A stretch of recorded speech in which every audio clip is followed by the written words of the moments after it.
मैं भारत को भारतीयता की मान्यता के आधार पर फिर से खड़ा करना चाहता हूं, उस काम में लगा हूं।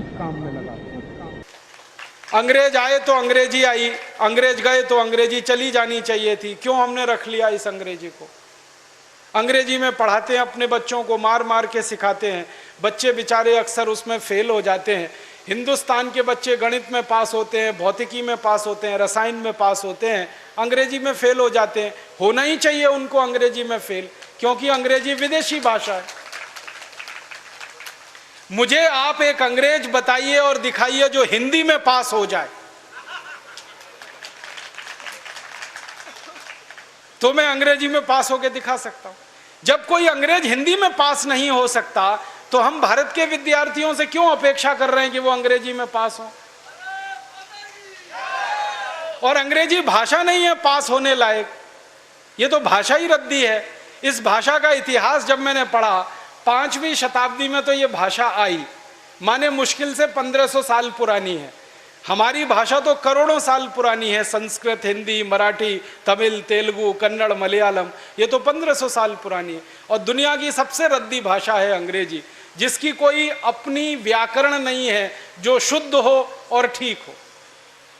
आपको एक उदाहरण देता हूं। अंग्रेजी में एक शब्द है PUT, पुट। BUT तो PUT पट होना चाहिए। CUT कट, BUT बट, तो PUT पट। अगर PUT पुट तो CUT कुट, BUT बुट, यही होना चाहिए ना। क्या मूर्ख लोगों की भाषा है, ग्रामर ही नहीं है। और परम मूर्खता की भाषा ये अंग्रेजी। एक शब्द है अंग्रेजी में, उसमें कहते हैं केमिस्ट्री, CHEMISTRY, केमिस्ट्री। तो यहां पे CH जो है ना, का हो गया, ठीक है। तो केमिस्ट्री में CH का हो गया, तो चोपड़ा में कोपड़ा होना चाहिए। CHOPARA है ना, उसको चोपड़ा क्यों कहते हैं? कोपड़ा कहो। और CHOPARA को चोपड़ा कह रहे हो तो CHEMISTRY को केमिस्ट्री कहो। फिर एक जगह CH का है, एक जगह CH चा है, कुछ समझ में ही नहीं आता क्या इनका हिसाब किताब है। मूर्खों की भाषा है ये अंग्रेजी। और इस भाषा की कितनी बड़ी कमजोरी है। अंग्रेजी में एक शब्द है SUN, माने सन, माने सूरज। अब किसी भी अंग्रेज माई के लाल को मेरी चुनौती है कि इसका दूसरा शब्द अंग्रेजी में से निकाल के लाए। SUN का पर्यायवाची है ही नहीं, लाएंगे कहां से? पूरी अंग्रेजी में सन का पर्यायवाची नहीं है, माने दूसरा शब्द नहीं है जो सूर्य को बता सके। अब हम संस्कृत की बात करें, सूर्य एक शब्द है। दिनकर, दिवाकर, रवि, भास्कर, मार्तंड, 84 शब्द हैं हमारे पास संस्कृत में। अंग्रेजी में एक ही है। एक शब्द है अंग्रेजी में मून, एक ही है, चंद्रमा। और हम संस्कृत में 56 शब्द हैं चंद्रमा के लिए। अंग्रेजी का एक शब्द है वाटर, माने पानी। वो अकेला एक ही है, वो नदी का पानी हो या नाले का, कुएं का हो या तालाब का, सब पानी वाटर है। और यहां भारत में हर पानी के लिए अलग शब्द है। बारिश का पानी अलग, समुद्र का पानी अलग, नदी का पानी अलग, तालाब का अलग, सरोवर का अलग, नाले का पानी अलग, कीचड़ का पानी अलग, सब पानी के लिए अलग अलग शब्द है। अंग्रेजी में एक ही है, वाटर। बहुत गरीब भाषा है अंग्रेजी, शब्द ही नहीं है उनके पास। कितने गरीब हैं, चाचा भी अंकल, मामा भी अंकल, मौसा भी अंकल, फूफा भी अंकल, फूफा का फूफा भी अंकल, मौसा का मौसा भी अंकल, कोई शब्द ही नहीं है अंकल के अलावा।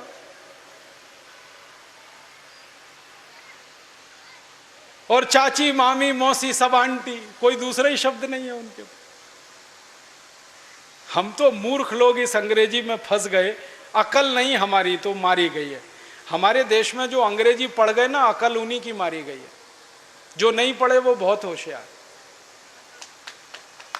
पता है, मैं कुछ लोगों के घरों में जाता हूं, मैंने जिंदगी में एक नियम बनाया, वो नियम यह है कि होटल में खाना नहीं खाऊंगा, होटल में ठहरूंगा नहीं। तो झक मार के मुझे घरों में ही ठहराना पड़ता है, खाना खिलाना पड़ता है, क्योंकि मैं खाता नहीं, होटल में ठहरता नहीं। तो हर बार नए नए घरों में जाता हूँ खाना खाने, रहने के लिए। तो अंग्रेजी पढ़े लिखे लोगों के घर में भी जाता हूँ, तो वो कैसे मूर्ख दिखाई देते हैं, मुझे उसका उदाहरण बताता हूँ। वो ना तो अंग्रेज है ना तो हिंदुस्तानी है, खिचड़ी है बीच की। और वो खिचड़ी कैसी है, किसी के घर में गया तो पिताजी का नाम घर में रामदयाल, माताजी का नाम गायत्री देवी, बेटे का नाम टिंकू। अब मैं यही पूछता हूं कि रामदयाल और गायत्री देवी का टिंकू कहां से आ गया?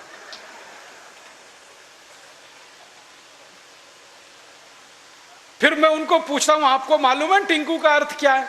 उनको नहीं मालूम। नाम रख लिया बच्चे का टिंकू, अर्थ नहीं मालूम। ऐसे मूर्ख लोग, अर्थ मालूम नहीं, नाम रख लिया टिंकू टिंकू टिंकू। फिर डिक्शनरी खोल के दिखाता हूं उनको।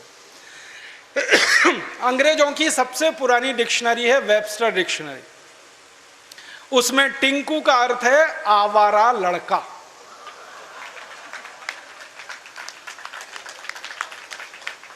जो लड़का बाप की ना सुने, मां की ना सुने, वो टिंकू है। और हम क्या कर रहे हैं पढ़े लिखे मूर्ख लोग, आज्ञाकारी लड़के को टिंकू टिंकू टिंकू बोल बोल के आवारा बनाने की तैयारी कर। ऐसे अंग्रेजी मूर्खों के घरों में जब मैं जाता हूं तो ऐसे ही नाम मिलते हैं, बबली, डबली, डब्लू, बबलू। क्या मतलब है डब्लू, बबलू, बबली, डबली?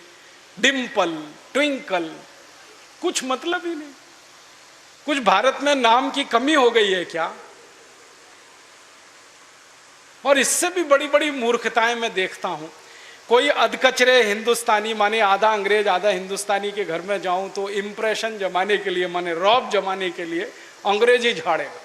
हाँ, भले गलत सलत, लेकिन झाड़ेगा जरूर, रौब पड़े उसके ऊपर। वो क्या कहेगा, हिंदी में भी बोल सकता है, वो बात नहीं बोलेगा। वो कहेगा oh Rajiv Dixit, she is my missus. तो मैं पूछता हूं really she is your Mrs?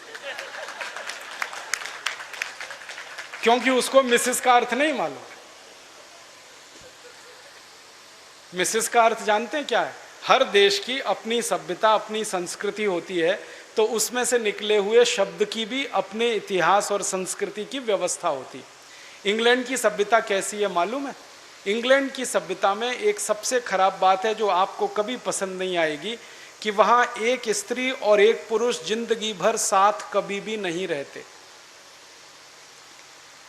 बदलते रहते हैं।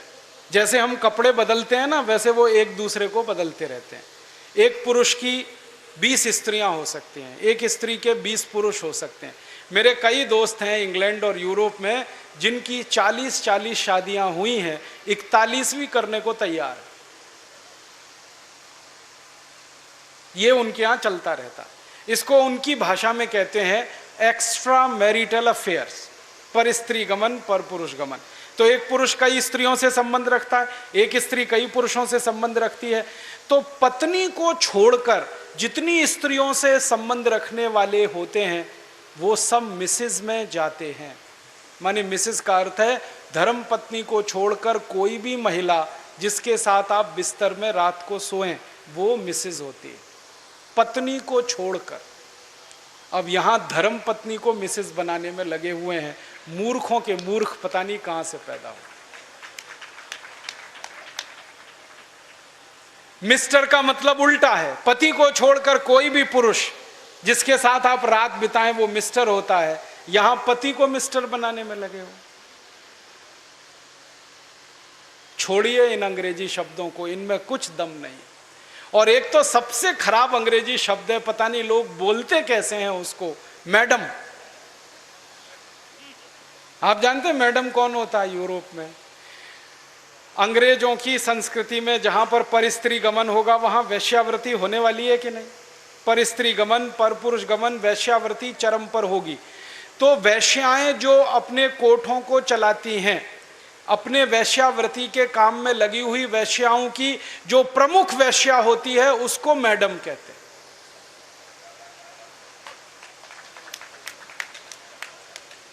और यहां हिंदुस्तान में अपनी बहनों को मैडम कह देते हैं। ऐसे मूर्ख लोग मैंने इस देश में देखे हैं। अपनी धर्मपत्नी को मैडम कहने में शर्म नहीं आती, ओ मैडम इधर आओ। और वो धर्मपत्नी को भी शर्म नहीं आती मैडम कहलवाने में, वो भी कहती है मैडम कहो मुझको। जान तो लो कि मैडम होती कौन है, फिर कहलवाओ। अपने भारत में कितने सुंदर सुंदर शब्द हैं। श्रीमती, श्री माने लक्ष्मी, मति माने बुद्धि, बुद्धि माने सरस्वती लक्ष्मी। तो जहां सरस्वती लक्ष्मी एक साथ निवास करे वो श्रीमती, उसको हमने मिसेस बना दिया।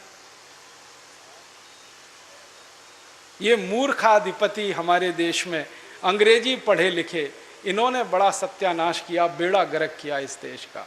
इस अंग्रेजी भाषा ने किया, फिर इन्होंने और ज़्यादा किया। मेरा आपसे हाथ जोड़कर निवेदन है, इस अंग्रेजी भाषा में मत फंसिए, कुछ इसमें रखा नहीं है, दम नहीं है।